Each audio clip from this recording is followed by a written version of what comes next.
High friends, welcome to Sam's kitchen. Friends, आज आपण ना एक फ्युजन पराठ्याची रेसिपी करणार आहे, इंडो चायनीज।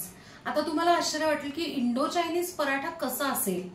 आपण ना बेसिकली काय होतं की चायनीज पदार्थांमध्ये ना मंचुरियन बॉल्स किंवा मंचुरियन ग्रेव्ही असते, पण तेच जर मंचुरियनचे सगळे इन्ग्रेडियंट्स पराठ्यामध्ये कन्वर्ट केले तर नक्कीच ते हेल्दी पण होईल आणि सगळे भाज्या सुद्धा मिक्स आहे ना अशा पोटात पण जाऊ शकतात। आणि महत्त्वाचं म्हणजे सॉसेस टाकल्यामुळे अजून त्याची चव पण वाढते। सो आजची आपली रेसिपी आहे मंचुरियन पराठा। मंचुरियन पराठ्यासाठी ना एका बाउलमध्ये आपण हा जो येलो बाउल आहे ते किसून कोबी घेतलेला, अख्खा बाउल भरून घेतलेला आहे। तुमच्याकडे जर चॉपर असेल तर बारीक चॉप करून घेतला तरी चालू शकतं। एक बारीक चिरलेली सिमला मिरची, एक बारीक चिरलेला कांदा, अर्धा बाउल बारीक किसलेलं गाजर, 2 चमचे आलं लसूण पेस्ट, 1 चमचा सोया सॉस, 2 चमचे आपलं रेग्युलर टोमॅटो केचप, 1 चमचा रेड चिली सॉस, 1 चमचा लाल मिरची पावडर, अंदाजे मीठ। यात आता 1 चमचा तेल टाकून घेऊया। आता हे सगळं मिश्रण ना आपण चमच्याने मस्त मिक्स करून घेऊया।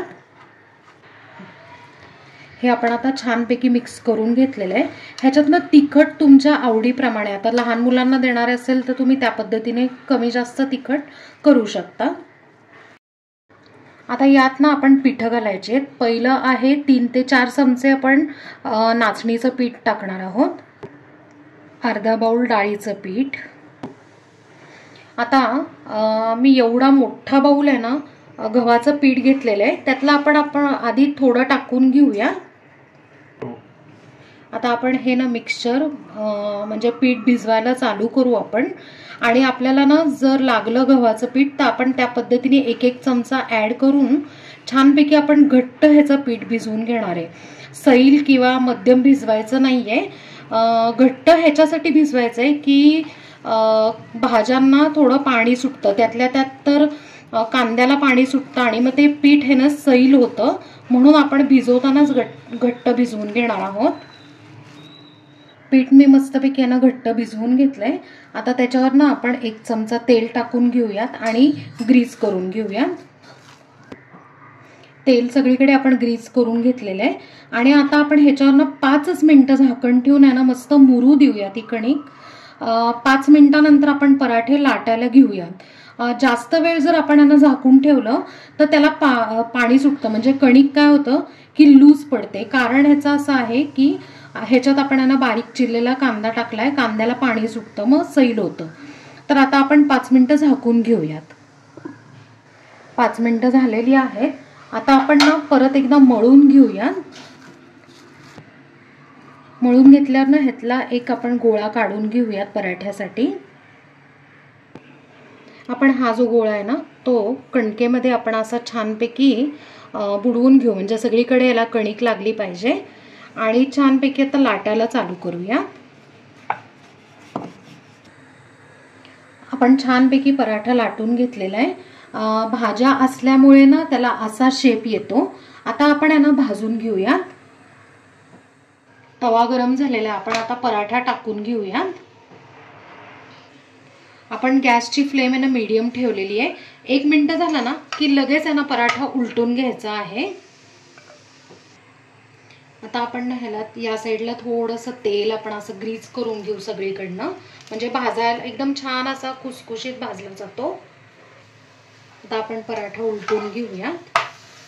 इथून आता थोडासा भाजला जातोय, इथे पण या साईडला असं तेल थोडंसं असं लावून घेऊया। आता ना 30-40 सेकंद झाल्यावर ना बघूयात आपण भाजलाय का। येस, या साईडने आपण छान भाजून घेतलाय। दुसऱ्या साईडने पण अगदी हार्डली 20-30 सेकंद आपण छानपैकी फ्राय करून घेऊयात। ऑलरेडी थोडासा भाजलेला होता, पूर्ण भाजायला 20-30 सेकंद लागतील। आता आपण दुसऱ्या साईडने चेक करून घेऊया। येस, तुम्ही बघू शकताय की छानपैकी याला बारीकसे डाग पडलेले आहेत। तर आपला मंचुरियन पराठा छानपैकी भाजून तयार आहे। अशा पद्धतीने आपण बाकी सगळे पराठे करून मस्तपैकी यांना कुसकुशीत भाजून घेऊया। आपण सगळे पराठे यांना तयार करून घेतलेले आहेत। आपले इंडो चायनीज असे फ्युजन मंचुरियन पराठे आपण छानपैकी सर्व केलेले आहेत आणि त्याबरोबर आपण झणझणीत अशी शेजवान चटणी पण सर्व करून घेतलेली आहे। तर फ्रेंड्स, कशी वाटली तुम्हाला आजची रेसिपी? आहे ना एक्साइटिंग आणि एकदम डिफरंट आहे। आणि महत्त्वाचं म्हणजे लहान मुलं तर उड्या मारत खातील। महत्त्वाचं म्हणजे काही मुलं कसं भाज्या खात नाहीत, तर या निमित्ताने भाज्याही पोटात जातात।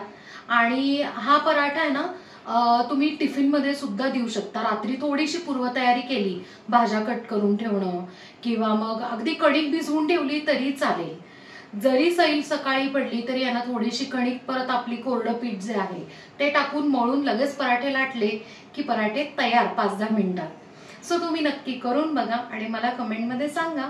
आपल्या चॅनलला सबस्क्राईब करा, लाईक करा, शेअर करा आणि कमेंट करा आणि बेल आयकॉन नक्की प्रेस करा नवीन व्हिडिओच्या नोटिफिकेशनसाठी। थँक्यू।